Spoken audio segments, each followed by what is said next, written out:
जालन्याचे आमदार अर्जुन खोतकरांविरोधात खाटीक समाज आक्रमक झालाय। खोतकरांवरती 14 ऑगस्ट पर्यंत कारवाई झाली नाही किंवा गुन्हा दाखल झाला नाही तर राज्यभरात आंदोलन करू असा इशारा हिंदू खाटीक संघटनेचे कार्याध्यक्ष सुनील इंगुले यांनी दिलाय। अर्जुन खोतकर यांनी उदाहरण देताना खाटीक समाजाबद्दल आक्षेपार्ह वक्तव्य केलं होतं। त्यानंतर खाटीक समाजात संतापाची लाट उसळली आहे।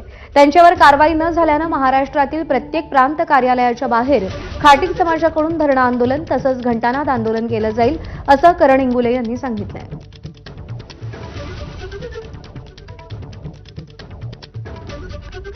अर्जुन खोतकर यांनी काही दिवसांपूर्वी प्रसारमाध्यमांना मुलाखत देत असताना खाटीक समाजाबद्दल आक्षेपार्ह उदाहरण देऊन गोष्ट बोलली।